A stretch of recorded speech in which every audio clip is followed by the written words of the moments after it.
Yaqında Angliya siyosiy sohasini eng hayron qoldirgan hodisalarning biri Uyg'ur avtonom rayonlik hukumatning raisi Erkin Tunyazning Angliyaga ziyoratga keladiganligi haqidagi xabarlar bo'lmoqda.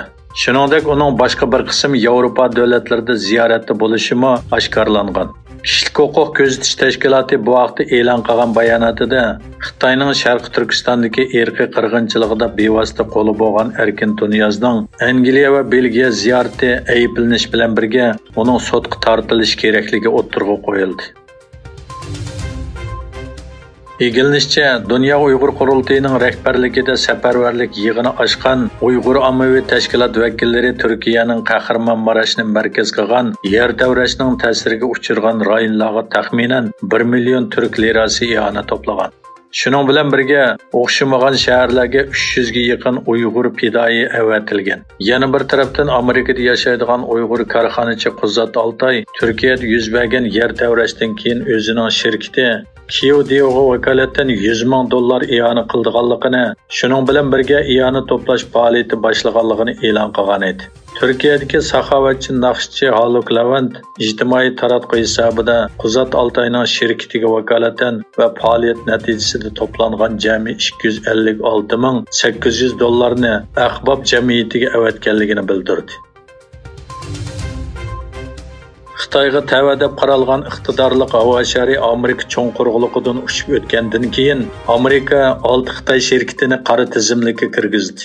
Amerika Savdo ministerligining bayonotida 6 shirkatning Amerikaning davlat bexatarligi va tashqi siyosat manfaatiga zid harakat qilganligi bildirildi. Bayonotda Beijing Nanchang olam qatnashi texnikasi, Xitoy elektron texnika guruhi, 48-tadqiqot instituti, Dongguan Lincoln yiroqdan sezish texnikasi, Burkut Osiyo fan texnika guruhi, Guangzhou Tianhaishan Osiyo texnikasi va Shanxi Burkut olam qatnashi fan texnika shirkatining qora tizimlikka kirgizilganligi bildirildi. Amerika va Xitoyni o'z ichiga olgan 50 necha davlat qatnashgan Aman 2023 nomli davlat halqagan dengiz armiyasi manevri Arab dengizida boshlandi.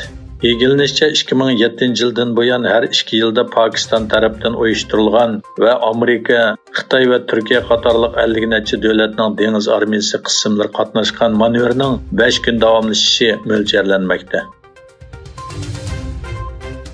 Amerika Davlat ishlar kotibi Antony Blinken Bashar Asad hokimiyatini Turkiyadagi yer davrashining ta'siriga uchirgan suriyaliklarga xalqaro yordam berish uchun chegara eg'izi ichishga chaqirdi.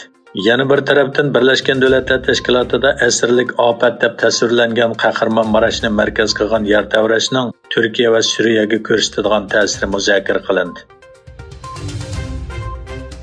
Türkiye'nin Kahramanmaraşni markaz qilgan 10 shaharda 2-oyning 6-kuni orqa-orqadan yuz bergan eg'ir yer davrashidan keyin boshlangan qutqizish va yordam berish ishlariga Turkiyadagi Uyg'urlar aktiv qatnashmoqda.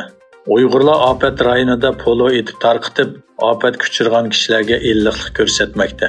İlim Eşref Vakfı, Uyghur İlim ve Ma'rifat Vakfı, Sharq Turkistonliklar Federatsiyasi, Uyghur Haq izlash va Adolat jamiyati qatorliq tashkilotlar bir guruh tashkillanib, jami 32 kishi Xitoyda yordam faoliyatlariga qatnashmoqda.